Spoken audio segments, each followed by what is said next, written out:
Now, can we please give a massive whoop and a massive cheer for our second Bavada of the evening, who is the wonderful Maureen Marsh, who is going to talk to us about the empathy of animals. So, Maureen.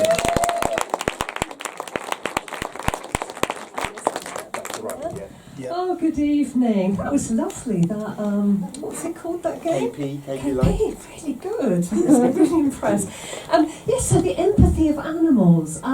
Do we have any cat people in the audience tonight? Yes. Do we have any dog people in the audience? Yeah. So I was thinking about this: the difference between cat people and dog people. So dog people are embarrassed and ashamed that they're not the person that their dog thinks they are, and cat people are embarrassed and ashamed because they probably are the person that the cat thinks they are. So a little bit of anthropomorphising. I've been practicing that word all week. Did I get it right, Lisa? She's an English teacher. Yeah, so projecting human qualities onto animals, which is something that I was taught not to do. Maybe you were also. Because I was taught that animals, they're beneath us. They don't have emotions, they don't have empathy. They're just these kind of like biological blobs that happen to share the planet with us. That's a kind of story, which is actually quite a convenient story, really. So let's have a look at a definition of empathy. Okay, so this is a broad definition: the ability to share someone else's feelings or experiences by imagining what it would be like to be that person in that person's situation. So just to get more confusing, when I looked at empathy, there's actually 3 different types of empathy, but then that would turn into a really long talk, so I thought we'll just stick to this broad definition. And obviously the science now reveals that, of course, animals are much more complex than we would like to imagine. So I did a little bit of my own research. So this is very unscientific research, but I thought I would start with a much maligned animal, the rat. So yes, thank you. Isn't it cute? That little stripe going down his little face is so darling. Anyway, I found out some really wonderful facts about rats. So the first thing I found out is they're incredibly friendly and incredibly social. And they live in little groups, and they actually take care of their sick and injured. So, just like we do. So they're already like a show of empathy, obvious empathy. They've also got excellent memories, so they work out a little route, and they only have to work it out once, and then they'll remember it. And then, far from being dirty, they're actually incredibly clean. So they spend hours cleaning themselves, and their nests are very clean. They don't defecate in their nests.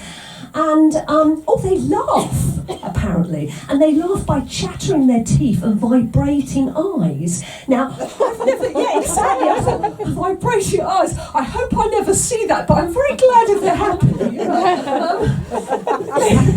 They've done a lot of research now with rats and empathy, and one of the experiments they did was like with these see-through sort of perspex cages, and they split it in half, and they had sort of a drowning rat in one part, and they had like a little chocolate treat in the other, and a rat that knew how to open either side. So what was this rat going to do? Was it going to save the drowning rat, or was it going to have the treat? What do you think?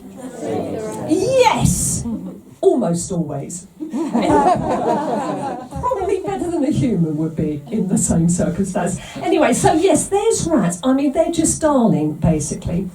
So then I thought I would look into a field of animals that is less dubious than... We use animals in many dubious ways, but one of the ways that I think is really touching is in animal therapy. So taking cats and dogs around to hospitals, etc.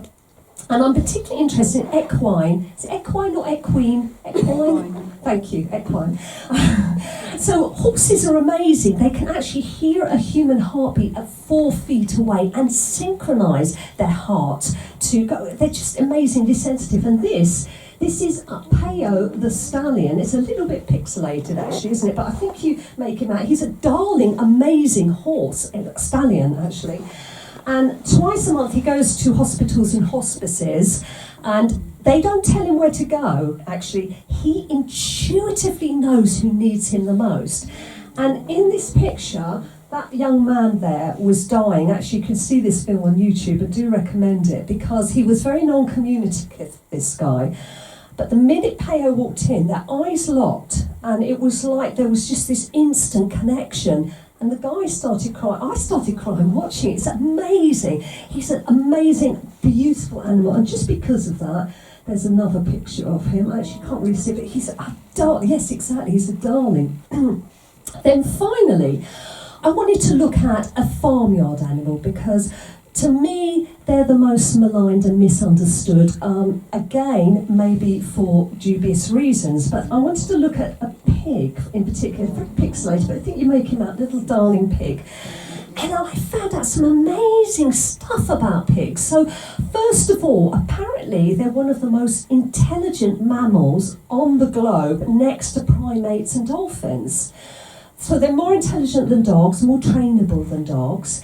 And little piglets, you can actually train them to run to their name after 2 weeks. They're amazing. And the mother pigs actually sing to their little piglets when they're nursing them, which is really darling. I've seen it on YouTube. I mean, it's not very tuneful. It's really, really astonishingly touching. They've got over 20 noises to communicate with each other. Oh, and they've got really loud squeals, like 115 decibels, like 3 decibels louder than a supersonic jet, so don't piss one off. So they're just immensely darling, and they like to physical contact, you know, they sleep snout to snout, and oh, they're just adorable. Anyway, so I was thinking, after my very unscientific experiment, that perhaps it's not animals that have an issue with empathy, with being in their heart. Perhaps it might be the human animal. So I thought, well, let's explore that. Let's just start with myself, actually. You know, how often am I feel empathy? How often do I feel in touch with my feelings? And I thought, well, it sort of comes and goes. It's kind of like the wires attached to a speaker when they're a bit corroded, so the sound comes and goes. It's like it comes and goes. And I think that's how it is for most people. And a friend and I were talking about disconnection, and we'd been on this bus, number 12 bus to Brighton, and we saw these couple of teenage girls getting on the bus, and they're obviously friends, but they actually sat on completely different seats. They got out their smartphones, thereby spending the whole journey just staring at their smartphones. They literally didn't say a single word to each other. It was really, really utterly bizarre. And I thought, well, I think that's how we are a lot of the time. We're not really present in our own lives. And I thought, well, you know, what's that about? And to my mind, what that's about a lot of the time is that a lot of the time the thoughts that we're having are quite negative, you know? We don't feel maybe quite good enough. I trained to be a hypnotherapist, and we were taught that there are programs running, and one of the programs that's really common in people is this program called I'm Not Good Enough.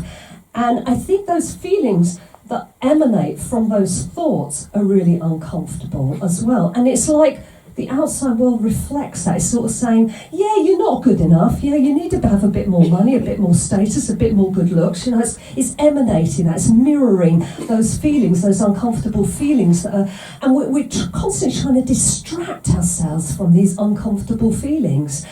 And I was thinking, it's really, if we were able to sit and really listen to that emotional compass, because it is a compass, it's telling us something. Because if you think of home is where the heart is, yeah? Home is love, right? When you're away from home, you feel uncomfortable, you feel anxious. But when you get closer to home, you can relax, you can feel good, yeah?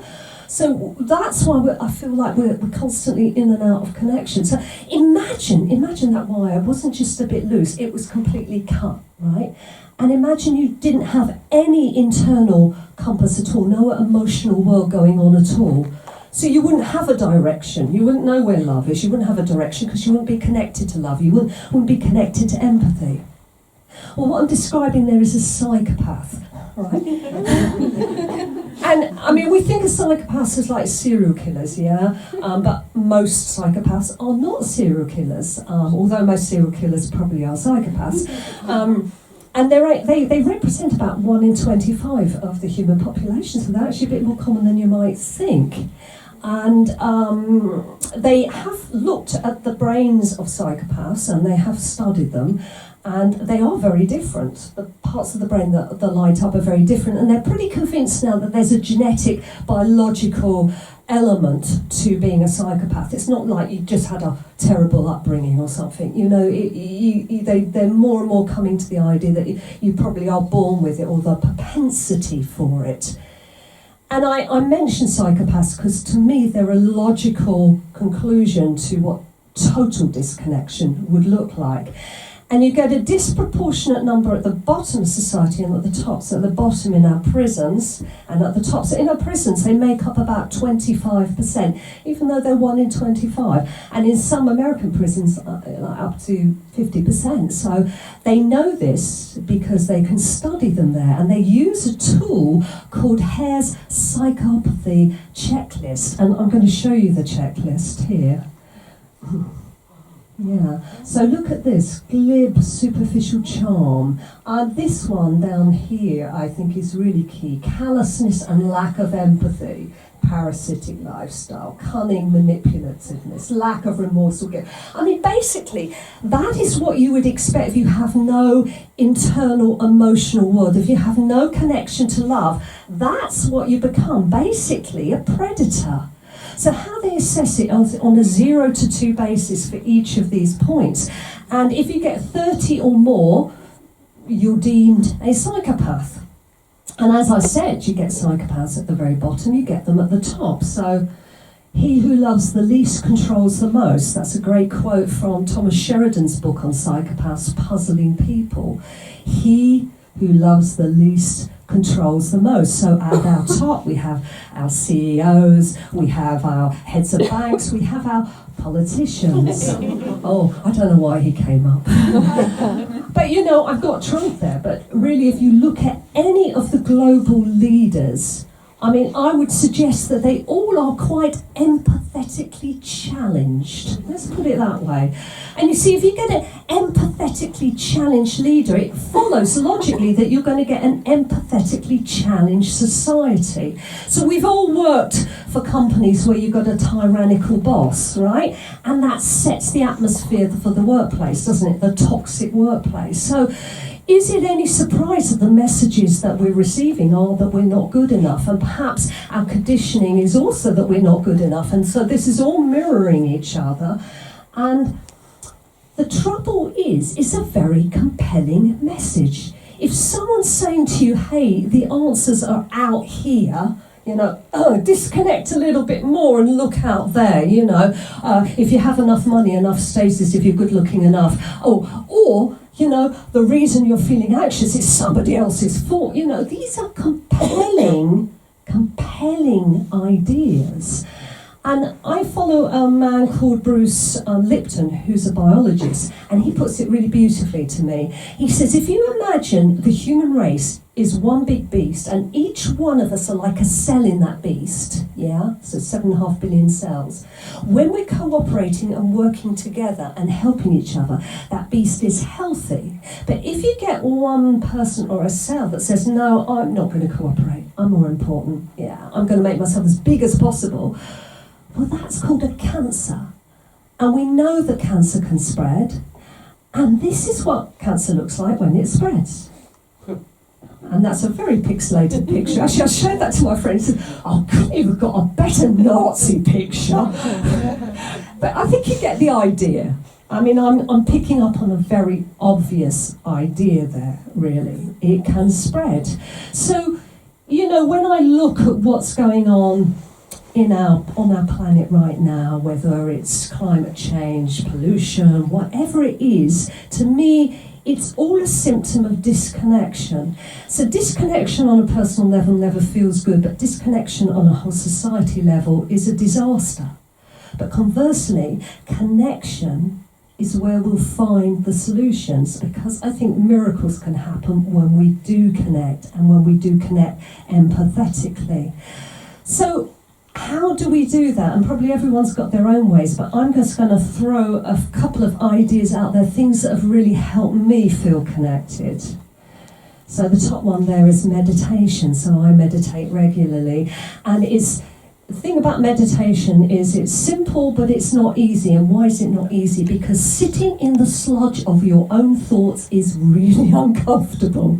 You know, it's like being in a lift with 20 of the most boring, negative people ever, and they just won't stop talking. But if you can settle into it enough, you begin to realise that actually you're not your thoughts. And actually you are connected to something much more expansive and much more loving than your thoughts. And that's the biggest revelation for me with meditation. Creativity.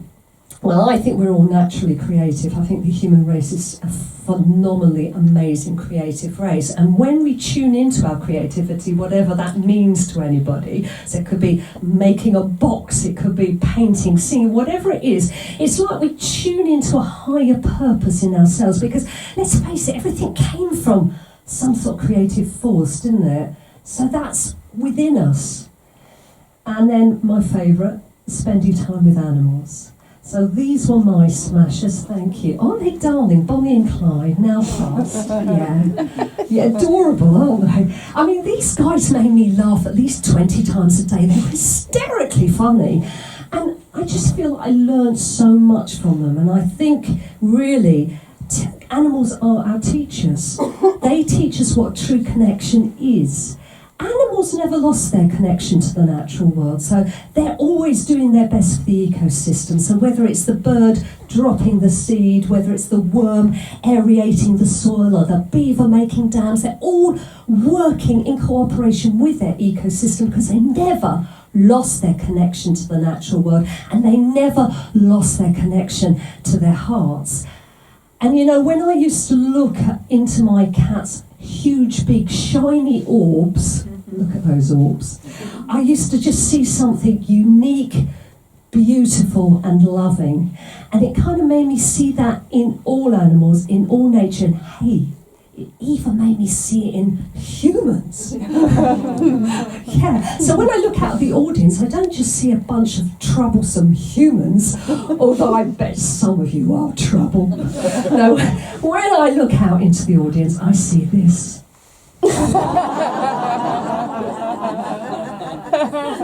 So, to conclude my talk, I would just like to leave you with one of my favourite quotes. Sit with animals quietly and they will show you their hearts. Sit with them kindly and they will help you locate yours. Thank you so much for listening.